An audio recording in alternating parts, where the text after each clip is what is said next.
on this computer. Bienvenidos, yo soy la licenciada Gracie Murphy y este es su programa Una Vida Sin Violencia. Estamos aquí todas las semanas para hablar sobre los temas de cómo podemos fortalecer a las familias, disminuir la violencia y fomentar una cultura de paz. Hoy tenemos una querida amiga mía, ella es hondureña, ella vive en los Estados Unidos y encontramos en un grupo de Campeón de Justicias en que somos parte. Y ella tiene un mensaje, quiere dar bienvenidos a los oyentes. Su nombre es Kila Martínez. Sí, Gracie, gracias. Yo soy Kila Martí. Quiero clarificar, mi nombre en Honduras es Kila Martínez Alemán, ese es mi nombre legal. En Estados Unidos, al yo casarme, lo chistoso fue que el apellido de mi esposo es Martí. Yo era Martínez, él es Martí. Entonces, mi nombre se acortó acá. Entonces, pero cualquier nombre, si me buscan, es más Kila Martí por el cambio legal de nombre. Sí, yo soy abogada aquí en Estados Unidos y te agradezco mucho el chance de poder estar aquí compartiendo. Yo soy hondureña, nacida y criada en Tegucigalpa. Y siempre le tengo un inmenso cariño a mi país porque es un lugar hermoso, con gente muy linda, muy amable, muy servicial, muy alegre. Y me da mucho gusto poder hacer algo, pues, mandar un mensaje que sea positivo. Uh-huh. Y hace pocos días yo habló con usted para invitarte a ese programa y yo pedí que es hora de ver qué mensaje Dios puso en su corazón para compartir con nuestros oyentes y quiere compartir ese mensaje que tiene para el pueblo. Sí, claro, Gracie, pues yo tengo una relación con el Señor desde que yo estaba en cuarto grado, y obviamente uno evoluciona en su relación con el Señor, de solamente conocimiento en la mente, pero a través del Señor se convierte más personal, uno establece una relación con Dios. Y sí, definitivamente estuve orando para saber qué sería lo más efectivo, qué es lo que le gustaría que dijera. Y empezar en todo esto, me di cuenta de que uno de los testimonios más grandes de mi vida fue la influencia de mi madre en mi vida y su muerte después. Ella falleció, ella fue asesinada en el 2011 en Tegucigalpa. Y sí, gracias. Pero ella también amaba al Señor y yo estoy convencida que ella en estos momentos goza de su presencia. Está mejor que nosotros.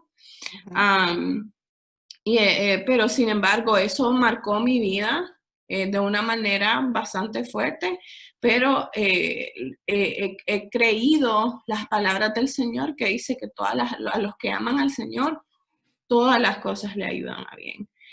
Y yo lo digo con todo el sentimiento de la palabra, todas las cosas que uno piensa que nunca va a poder sobrellevar.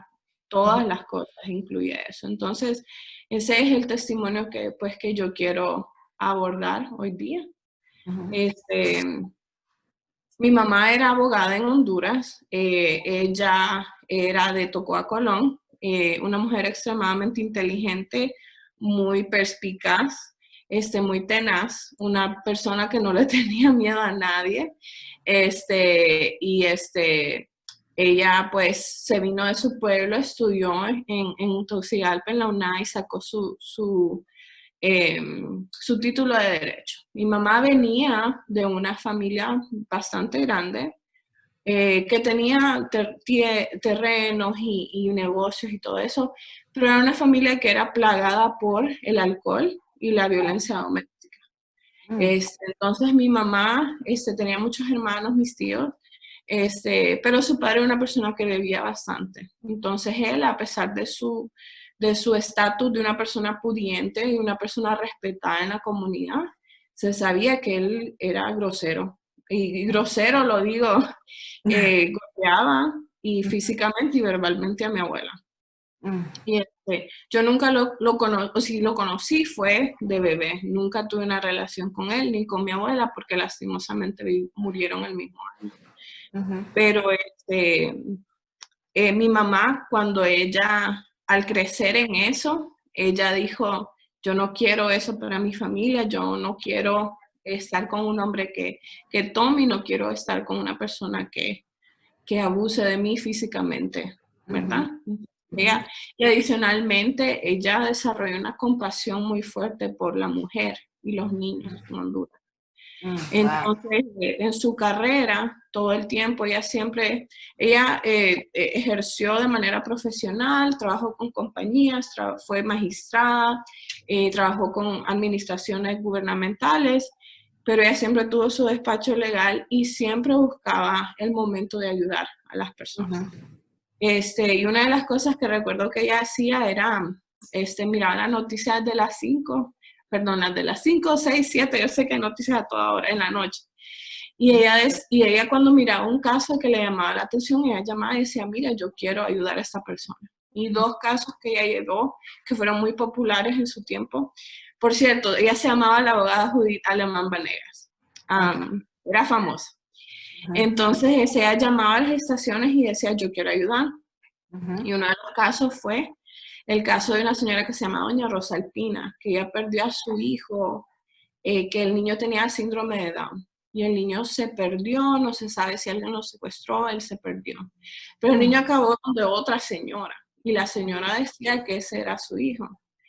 Y doña Rosa Alpina decía, no, es que ese es mi hijo. Entonces era esa pelea, y pues siendo de familias de bajos recursos, pues no había una manera de que se hiciera una prueba de ADN para verificar quién era la madre.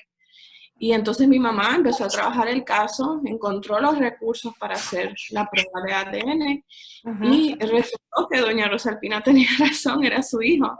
Y entonces la señora tuvo que devolver al muchacho y fue algo, ese fue un caso que ella llevó. El segundo caso que fue bastante fuerte y fue durante la época de Maduro, creo, porque hubo la intervención de la primera dama. Aguas Ocaña se llamaba ella, o se llama todavía. Una señora que asesinó o mató a su marido a cuchillazos porque él le encontró a punto de abusar a su hija menor. Entonces, esta señora básicamente sin recursos, sin ayuda legal, iba a ir a la cárcel a Támara por muchos años por haber asesinado a su pareja, que fue de cierta manera en defensa propia, si uno piensa, porque si el niño depende de uno para protección, yo estoy defendiendo al niño, ¿verdad? Entonces mi mamá estuvo, su argumento siempre fue, esto fue defensa propia y fue un acto de defensa como quiera. Y fue un temporary insanity, locura temporal. De decir, yo vi esto, reaccioné y ni siquiera lo pensé. Entonces ella consiguió expertos de España que hicieran una entrevista forense de la mamá. Y en efecto determinaron de que ella estuvo temporalmente incapacitada mentalmente y que en ese momento fue donde ella actuó para asesinar a ese señor, matarlo en defensa de la menor y logró salir en libertad. Entonces, estamos hablando de una persona que le da vida a otras personas. Entonces, les da vida, les da esperanza. Entonces, ella encontraba mucha alegría en servir a las personas. Y no solo eso, sino que cada vez que ella encontraba una mujer que se encontraba en situaciones difíciles, que veía que no las trataban bien, ella siempre se ocupaba de dar un consejo, de decir, esto no está bien, esto no es correcto. También lleva casos de manutención, que sabemos que en Honduras es popular que los hombres ponen los hijos y después no se quieren hacer cargo. Y entonces ella también se aseguraba de que si el niño era el hijo, que esta persona tenía recursos para cuidar de su hijo, que se le diera lo que era necesario, lo que era justo, ¿verdad? Porque no es justo que al tener un hijo, entonces ya la persona no se quiere hacer cargo. Entonces, esas eran las maneras en que ella a través de su vida siempre estaba velando por el prójimo. Y ella nos decía, ustedes tienen la responsabilidad de hablar y de pelear por las personas que no pueden hablar y cuidarse a ellos mismos. Entonces, fue en ese esquema, así nosotros crecimos. Ella era una persona sumamente bondadosa, ella estaba en las cortes, o ella conocía a los jueces y a la señora que limpiaba. Y ella siempre le decía a la gente, Menganita, ¿cómo está? Está bien, tiene dinero para la comida, tiene dinero para el uniforme, tenga 50 lempiras, 100 lempiras, lo que ella tuviera en la bolsa, ella lo regalaba. Y Ella era una otra campeón de justicia. Efectivamente, la original. Entonces, ella, ¿cómo se llama? Todas las navidades hacía un proyecto de beneficio, y ya sea que regalaba, encontraba donaciones de juguetes, de ropa, fuera, y ella daba a las personas que no tenían, y estamos hablando de que mi mamá nos expuso, y le agradezco mucho por eso, a la pobreza, estamos hablando no solamente, pues que no tengo televisión, no, estamos hablando de personas que no tienen nada de nada. Entonces, siempre pues con ese espíritu fue que nosotros nos criamos, y y tanto mi hermano es abogado en Minnesota también, y él se especializa en ayudar a las personas hispanas con sus negocios. Y luego yo, que tengo mi práctica aquí en Estados Unidos, especializándome en el área de migración.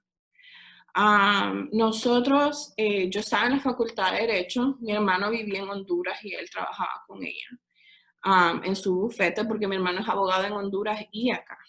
Entonces, yo estaba en la Facultad de Derecho, estaba haciendo mi práctica en Minnesota, y era noviembre, yo ya tenía mi boleto para ir a Honduras para la Navidad, estábamos hablando de planes, qué era lo que íbamos a hacer. Y recibo una llamada de mi papá, que me dice, tienes que regresar, acaban de matar a tu mamá, por teléfono. Wow. Y fue algo que en esos momentos es como que la reacción inicial no se hace esperar, ¿verdad? Recuerdo estar en la oficina y doblarme y empezar a llorar, que llegaron todos mis colegas, pero ¿qué está pasando? Y yo les dije, y entonces ellos no me lo podían creer, estamos hablando de personas americanas, o sea, no que la violencia no existe aquí, claro que existe, pero es algo que uno nunca vive el día a día, ¿verdad? Y lastimosamente esa era la segunda vez que alguien quería matar a mi mamá. El primer atentado ocurrió en el 2008. Y fue algo bien milagroso, porque yo no se suponía que estuviera en Honduras cuando pasó. Estamos hablando del 2008. Mi permiso de trabajo salió bien rápido, como en 3 semanas. Y si tú sabes de migración, eso no pasa. Entonces tuve chance de irme, de salir del país e ir a Honduras, y estamos regresando a casa de un velorio, y ella me dice, usted váyase en este carro y yo la sigo en el otro carro. Entonces yo llegué a la casa antes que ella, y de repente nos llama el vecino, mire, su mamá tuvo un accidente, venga. Y regresamos, y no fue un accidente. Ella nos quería asustar, pero era que alguien la había disparado a mi mamá. Y en aquel tiempo, pues mi mamá fue atendida y recibió 8 balazos, y sin embargo se recuperó. Y fue algo milagroso, porque los doctores decían que las balas se quedaron debajo de la piel, que no se suponía que eso pase, las balas entran al cuerpo, pero se quedaron debajo de la piel y ellos no se explicaban por qué. Esto es increíble. Yo creo que yo recuerdo eso. Salió por las noticias.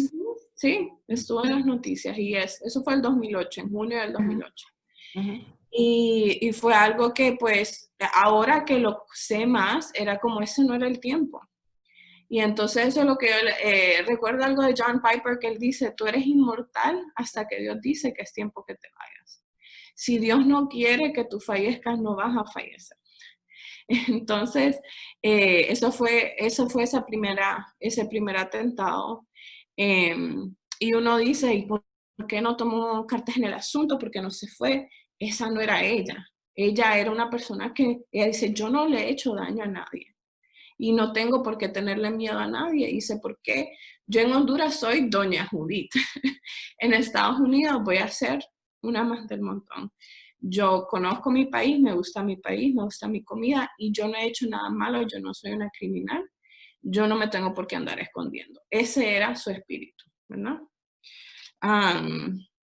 Y una persona que, o sea, yo estoy súper pro la consejería, si uno necesita medicamentos, pero después de vivir eso se le decía, mami, vaya al consejero, vaya, tome medicamentos si los necesita. No, yo estoy bien, decía, yo estoy bien.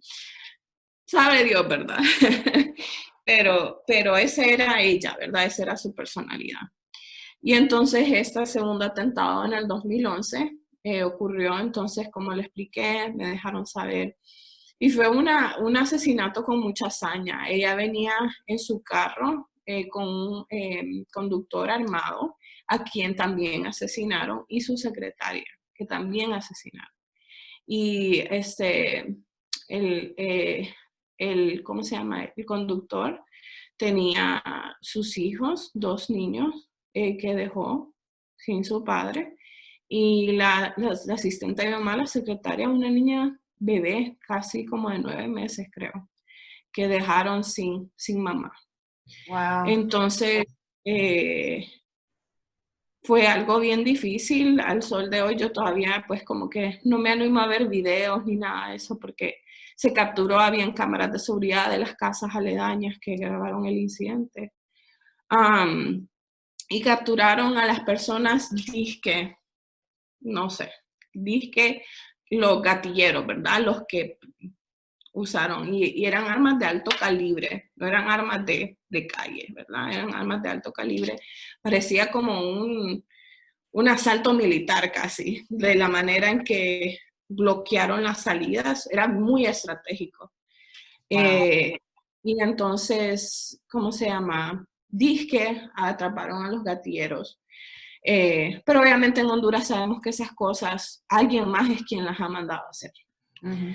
Sin embargo, por cuestiones de seguridad de nosotros y también lo que el Señor nos ha guiado en nuestro corazón, del Señor, yo personalmente, obviamente mis hermanos quizás pudieran tener otra perspectiva, pero yo personalmente, el Señor dice, mía es la venganza, yo me haré cargo.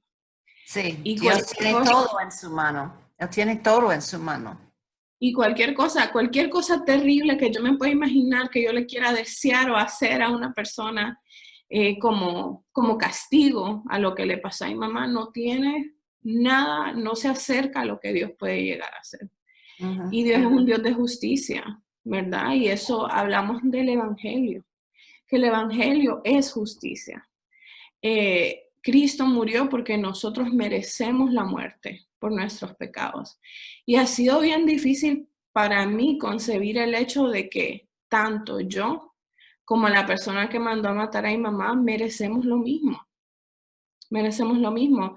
Y es como, no, pero es que yo no he matado a nadie, yo no he abusado de nadie, yo no he cometido ningún crimen. ¿Por qué? Porque la palabra de Dios dice, si tú has quebrantado la ley de Dios en un punto, la has quebrado toda. Y la Biblia dice que no hay ninguno que sea justo, ni uno solo. Y que nuestros actos de justicia son como toallas sucias. Y usa la metáfora de una toalla sanitaria sucia ante los ojos de Dios. Entonces es pensar en mi corazón, Gracie, yo desconozco con certeza quién mandó a hacer eso, algo tan traumatizante, porque obviamente destruyó nuestras vidas temporalmente, ¿verdad? ¿Cómo se llama? O sea, nos quitó a nuestra mamá, le quitó la mamá a otra persona y le quitó el padre a 2 muchachos. Entonces fue algo, y todavía es como que hay momentos que digo yo tengo mis hijos y digo, les robaron a su abuela, les quitaron a su abuela. Es difícil. Toma, respira un momento. Yo sé que es difícil compartir ese. Pero yo sé que Dios va a usar sus palabras a tocar corazones de gente. Porque hay mucho duelo aquí en Honduras. Mi vida es como la muerte es algo diario. No es como usted dice, no es como en los Estados Unidos, que a vez en cuando, tal vez conocemos a alguien asesinado o vemos algo, una noticia. Es aquí no creo que no hay nadie que no tiene un familiar asesinado, muerto en este Sí, país. Algunos sí. de mis trabajadores en el ministerio en esos 15 años, no recuerdo cuántas veces que alguien fue asesinado y estábamos en tiempo de duelo a mi familiar hondureño. Um, Ujú, pero sí. hay sanación de ese. Hay sanidad y eso es lo que digo, o sea, uno todavía duele, porque duele, eso, somos seres humanos, ¿verdad? Y es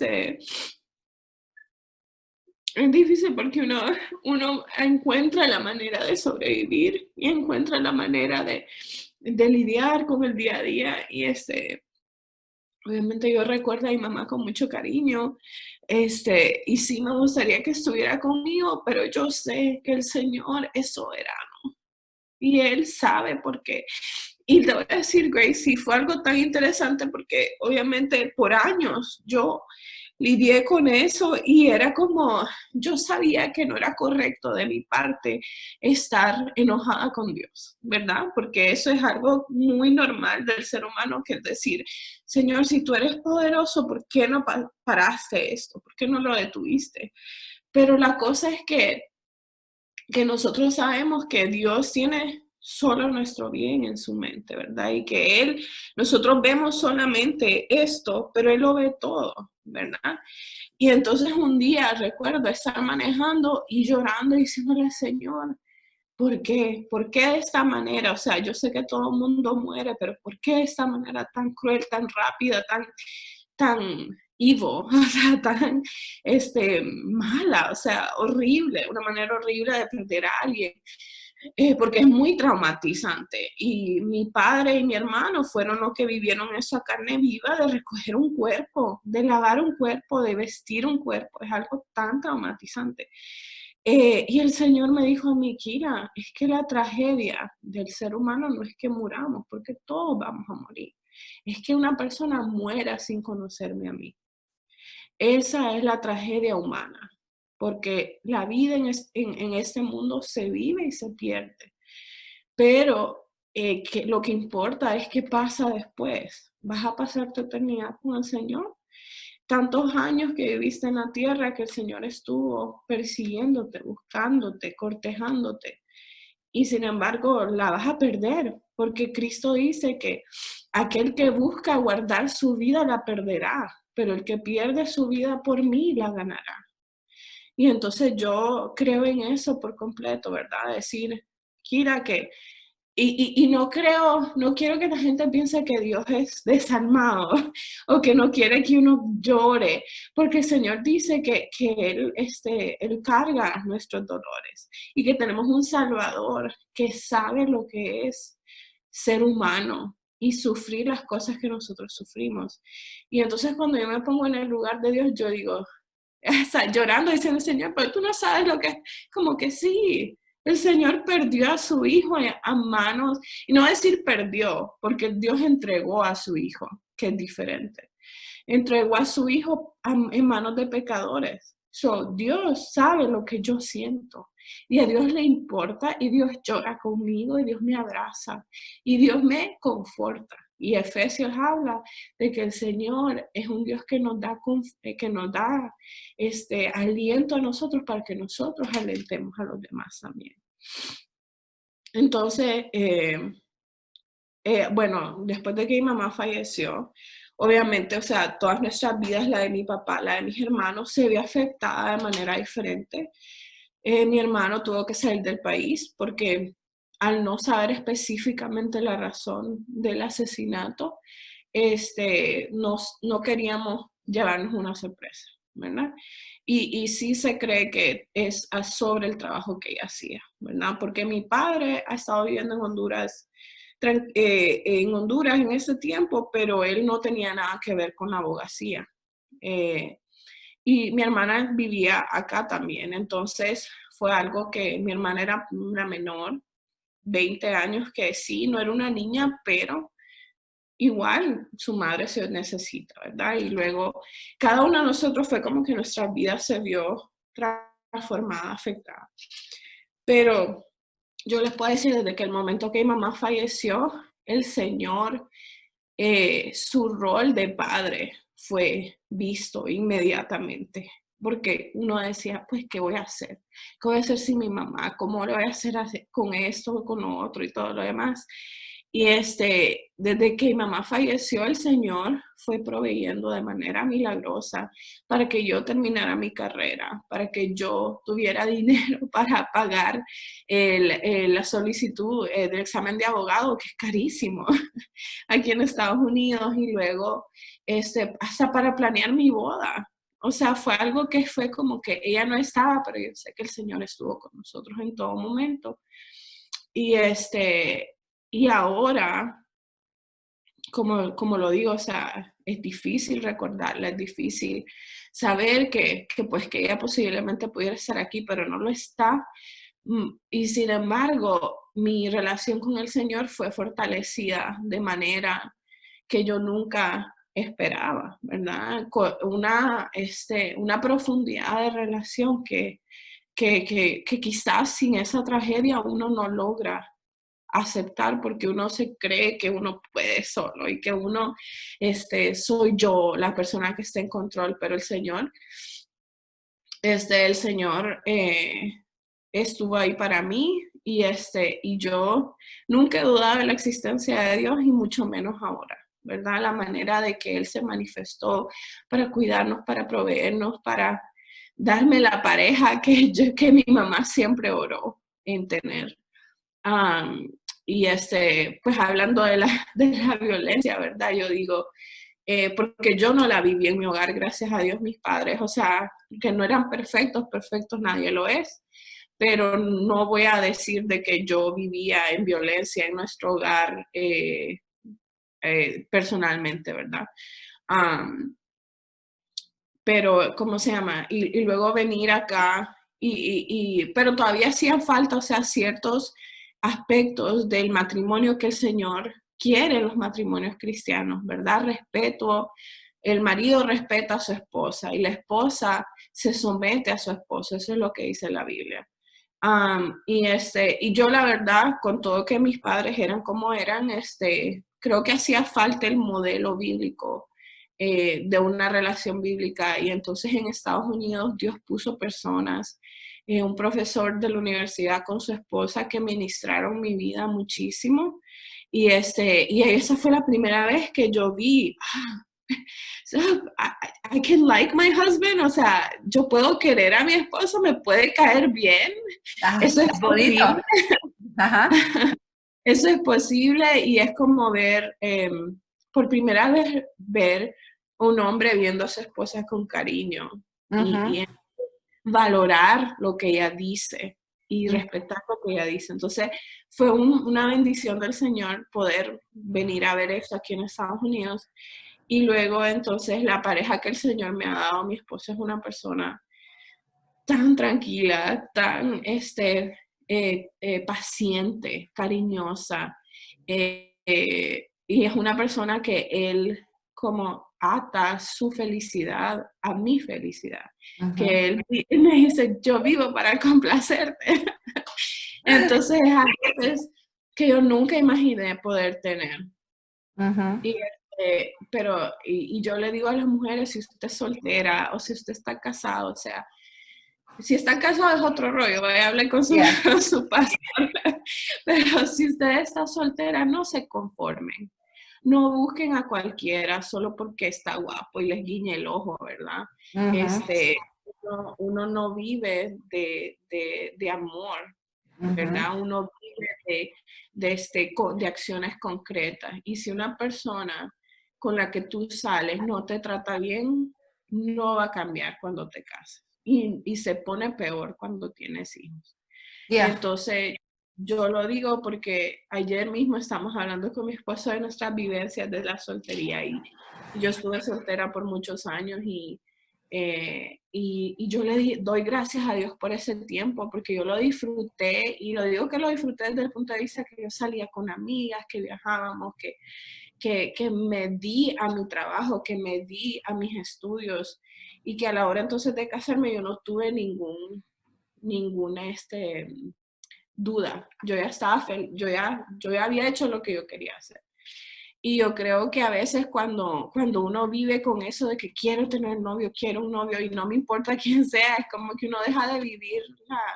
Entonces es estar contento donde Dios te tenga. Si Dios te tiene soltera, busca de Dios, o sea, ama al Señor, busca todas las opciones que Él tiene para tu vida y desarróllate como persona. Y después, cuando tú estés desarrollado, el Señor trae la persona indicada.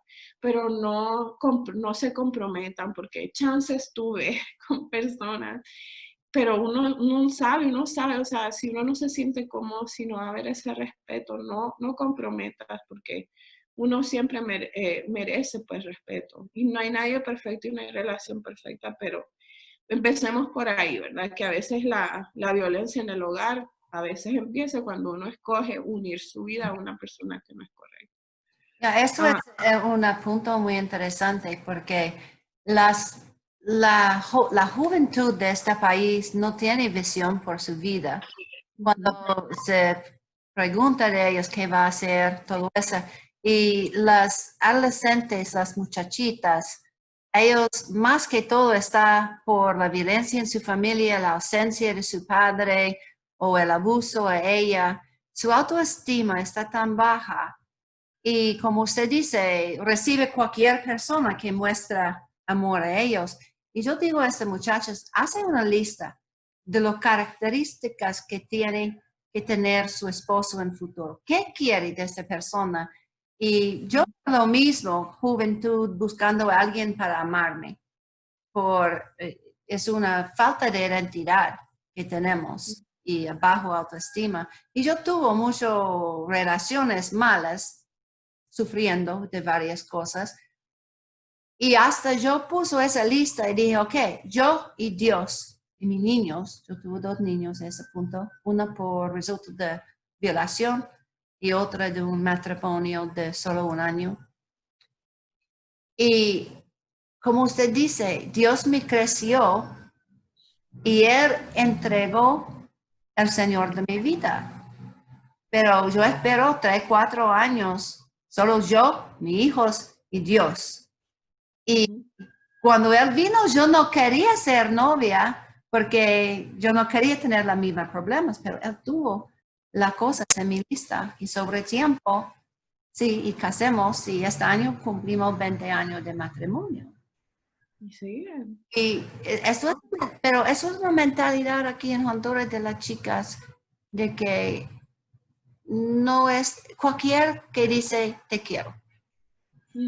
Caen en esta violencia, caen en esta... Disculpe que interrumpió usted, pero usted No. comentó Claro. un punto muy importante. Sí, y o sea, sí, y a mí me alegro que es algo que tú pienses que se necesita ahora, porque también, o sea, no solo mi madre, sino yo ahora de abogada, algunos de mis clientes son personas que han vivido violencia doméstica también, y llevamos esos casos también, y es algo que pues lo he visto con mis clientas, ¿verdad? Y es... básicamente formar el autoestima de la persona de nuevo, decir, tú vales algo, tú vales mucho, que la palabra de Dios dice que porque tú eres precioso y amado en mis ojos, yo doy hombres por ti y naciones por tu vida, y Dios lo ha demostrado, no hay un amor más grande que aquel que da su vida por otra persona, y Dios ya dio su vida por ti. Entonces, ¿qué más acto de amor necesitas que eso? Entonces, busca tu primer amor, busca al Señor, que el Señor siempre te va a recordar quién eres tú en sus ojos. Y que si una persona te ve menos que eso, esa persona no debe de estar contigo. Y tampoco, y dejemos de un lado también las relaciones que romántico-misioneras, ¿verdad? Decir, no, él no es cristiano, pero yo lo voy a hacer. No.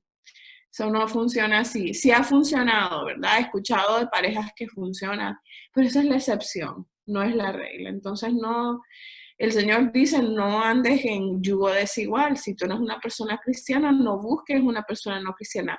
No porque ellos valgan menos, porque no importen, no.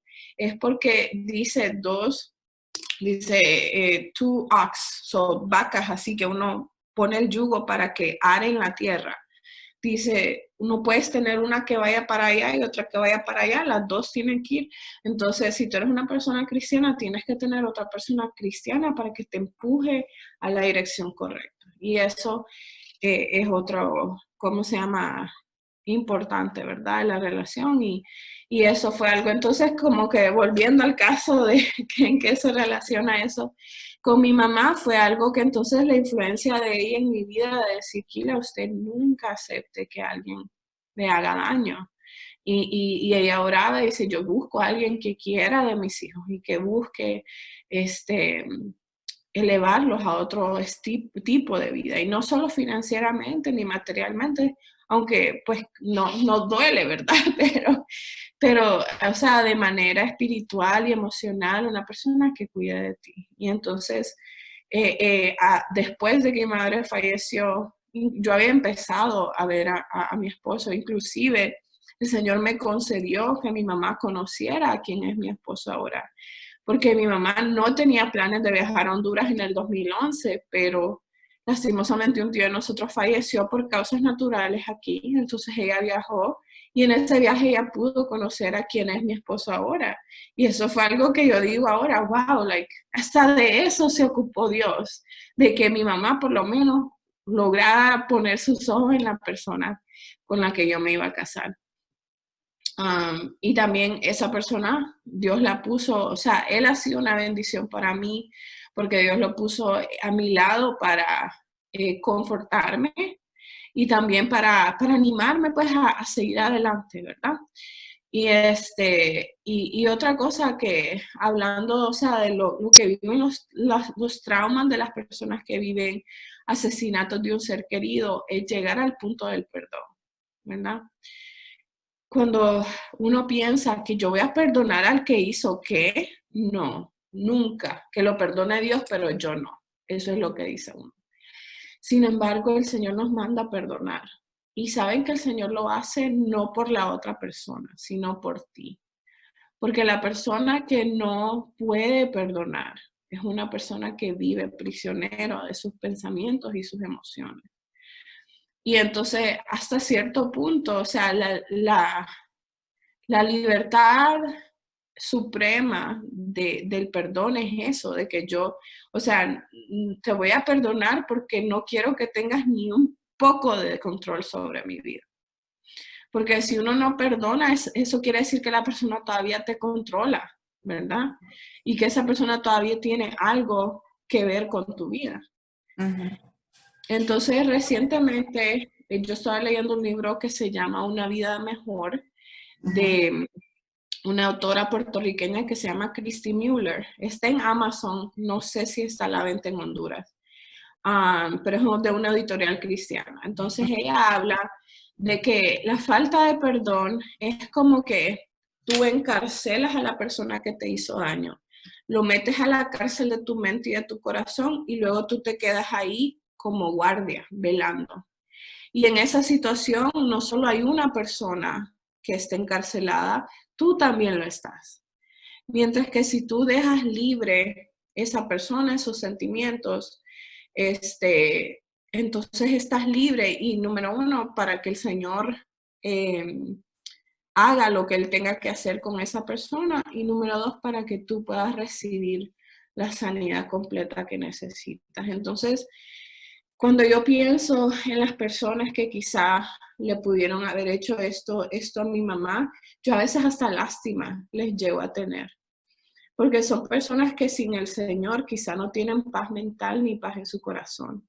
Y aunque la tuvieran en esta vida, en la otra todo se va a pagar. O se paga con la sangre de Cristo o se paga con el castigo que Dios tiene para los pecados del ser humano. Entonces, he llegado a ese punto del perdón de decir, ¿sabes qué? Yo no quiero vivir con este rencor, no quiero vivir con odio y decir, voy a dejar libre porque tú, Señor, ya lo pagaste y tú me mandas. Y es un proceso, ¿verdad? No es que, hoy perdoné y ya mañana no vuelvo.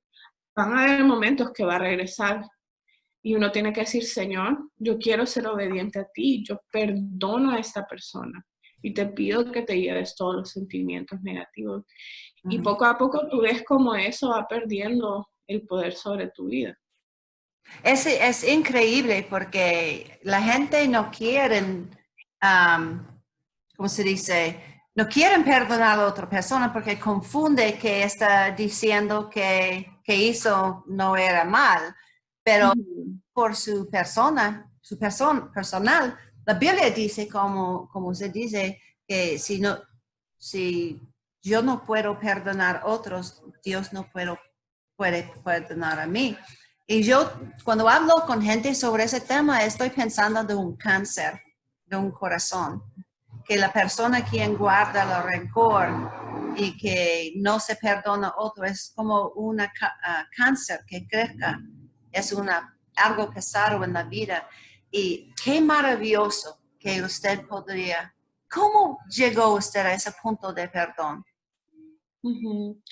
Fue un proceso de verdad y es aún más difícil cuando uno nunca llega a saber quién fue, ¿verdad? ¿Cómo yo voy a perdonar a esa persona si no sé quién es? ¿Verdad? Pero es como poquito a poco, es decir, o sea, ¿cuáles son mis opciones? Mi opción aquí es vivir pensando, ruminando, dejando que estos pensamientos y deseando cosas malas y diciendo, ay, yo quisiera poder hacer eso, quisiera poder hacer lo otro. Y poquito a poco, pues Dios fue cambiando mi corazón para decir, pobrecita esa gente, porque yo sé que el peor día de mi vida ya me lo dieron y ya lo pasé. Y que lo mejor, dice que para el creyente, el peor día de tu vida va a ser el peor día de tu vida y punto, porque en el cielo todo va a estar bien. Pero la persona no creyente, el mejor día de su vida va a ser el mejor día, punto, porque después, cuando nos toque rendir cuentas, las cosas se ponen peor.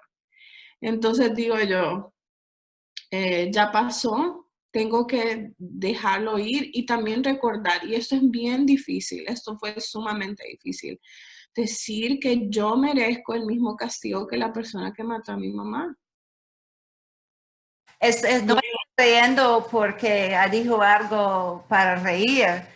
Um, Tuvimos un caso en Guaymaca en 2007 en que 4 hombres, uno que era primo de los niños, mataron 2 niños, un niño de 12 y un varón de 10 con machete. Y ellos andaban en celda afuera de mi oficina todas las semanas, 500 personas afuera gritando. Y cuando salió de juicio, 3 fueron a cámara y una por Juricalpa. Y el próximo mañana estaba mirando sus cuerpos en fuego por Televicentro. Y que cuando ellos llegaron a Támara fueron violados, fueron golpeados, fueron asesinados, cortados en piezas y incendió en fuego.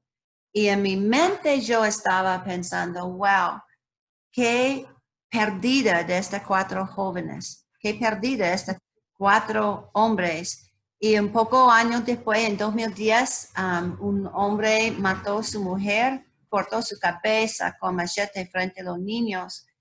Y yo recordaba ese otro caso y yo fui a pastor y el pastor llegó a la celda y yo estaba allá con el pastor y el hombre recibió a Jesucristo en la celda. Y mi primer pensamiento, voy a confesar, qué horrible, hace 8 horas el hombre mató a su mujer y está recibiendo la salvación y escucho un... No se lo merece. No merece ese, pero yo traje al pastor por esta razón, ese motivo, ¿verdad? Y escucho un susurro.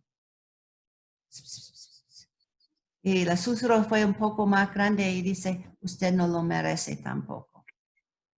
En este momento yo realicé, wow, cómo Dios puede, y yo no sé qué pasó con el hombre, si él se fue preso, sí, cierto, pero imagínense si la gente que mató a su mamá llegó a Cristo. Y cuesta, ¿verdad? Decir como, no, ellos no lo merecen, pero la parábola que Cristo habla, que dice que un terrateniente, una persona que tiene su tierra, mandó a buscar a diferentes empleados que vinieran y contrató a las 9 de la mañana, a las 10, a las 11 y luego a las 5. Y luego al final, y entonces el que trabajó de 9 a 6 recibió lo mismo que el de 5 a 6. Y que dice que los empleados se enojaron y dijeron, pero yo estoy aquí todo el día. ¿Por qué no me estás dando más? ¿O por qué esa persona recibe lo mismo que yo? Y dice, yo cuando te contraté, te dije lo que te iba a pagar. Y ahora tú estás enojado porque tú te molestas porque yo estoy siendo compasivo con esta persona y le estoy dando lo mismo que a ti. Es mi dinero, yo puedo hacer lo que quiera con él. Entonces esa es la parábola que uno aplica a eso y qué bello que es Jesús que se ocupó hasta de darnos esa explicación, de decir, no te enojes, que tu compasión, no dejes que tus presuposiciones sobre con quién yo debo ser compasivo, o sea, yo estoy siendo compasivo con todos, con el que asesinó, así con el que mintió. Todos los pecados son iguales, claro que afectan diferente, pero es difícil porque saber de que Dios quiere redimir la víctima como el victimizador. Entonces, en el estado de Minnesota había un juez que tenía un programa de rehabilitación a los que cometían violencia doméstica. Y él decía, ¿cuál es el valor del sistema criminal? ¿Cuál es el propósito? ¿Es solamente castigar o es rehabilitar? Entonces él decía, yo quiero darle justicia a la víctima, pero también quiero que el victimizador tenga una vida, se arrepienta y cambie. Y así mismo es Dios. Dios dice, yo quiero que la víctima tenga justicia y lo voy a dar. Pero al mismo tiempo quiero que la persona que cometió el acto también tenga una vida porque mi hijo murió por esa persona también. Sí. Entonces digo yo, Señor, yo no soy quien para decir la persona que mató a mi mamá no merece. Yo no lo merezco tampoco. Y si yo lo veo en el cielo, la veo en el cielo, que sea todo para la gloria y honra de Dios. Decir, así de poderoso es la sangre de Cristo, ¿verdad? Qué bonito. Qué bonito sus palabras. Qué dolor, qué gracia, qué misericordia. Y es un buen ejemplo de cómo, como usted dije antes de que empezamos el programa, cómo sobrevivir, que no, ¿cómo se dice la palabra? Lo insobrevivible, lo que no se puede, ¿cómo sobrevivir lo que no se puede sobrevivir? Yes. Estamos con pocos minutos. ¿Qué quiere usted decir en sus últimas palabras a los oyentes? La gente que duele, que sufre tal vez de violencia doméstica, tal vez de violación, tal vez como usted familiar de alguien asesinado. ¿Qué últimas palabras quiere compartir con ellos? Las últimas palabras es básicamente lo que el Señor me dijo, es que la tragedia del ser humano no es a veces lo que vivimos aquí, aunque eso importa y duele, y uno merece algo diferente, y uno merece vivir libre de violencia y libre de dolor y todo eso, pero al final de todo, lo que va a contar es tu amor hacia el Señor y cuánto tú dejaste al Señor obrar en tu vida. Y entonces, ¿cómo se llama? En cualquier situación que tú estés, Dios, o sea, si yo te prometo que el Señor va a escuchar lo que tú, y si lo dices de corazón y te arrepientes de corazón y le pides ayuda de corazón, en cualquier momento, cualquier situación que tú estés, el Señor va a escucharte y te va a ayudar y Él se va a hacer.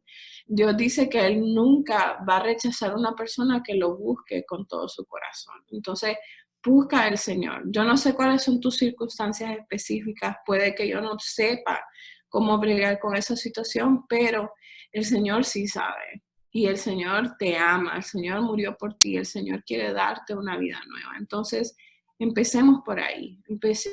Empieza diciéndole al Señor, escuché esto,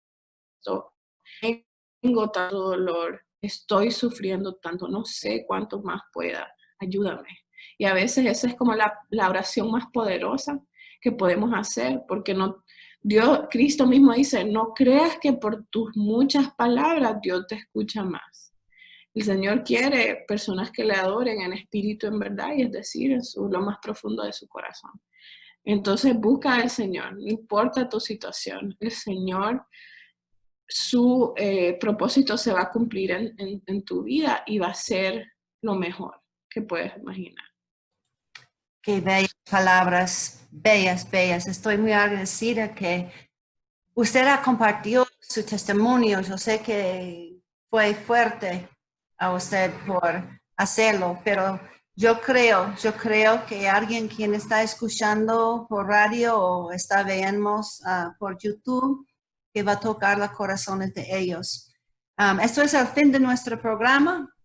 Estamos siempre, todas las semanas, hablando sobre cómo podemos fortalecer la familia, disminuir la violencia, fomentar una cultura de paz.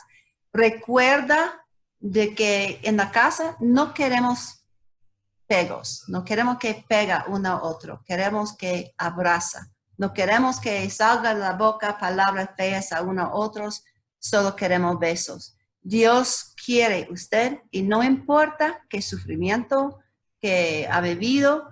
Y también si usted es una persona que ha hecho algo en contra de otro, Dios está puesto para perdonarte y cambiar su vida. Si está una víctima de violencia, no necesita quedar en su sufrimiento. Llámame 97 38 83 22 y podemos apoyarte con su caso, brindar su protección y empoderar la justicia en su caso. Hasta la próxima semana. Dios te bendiga.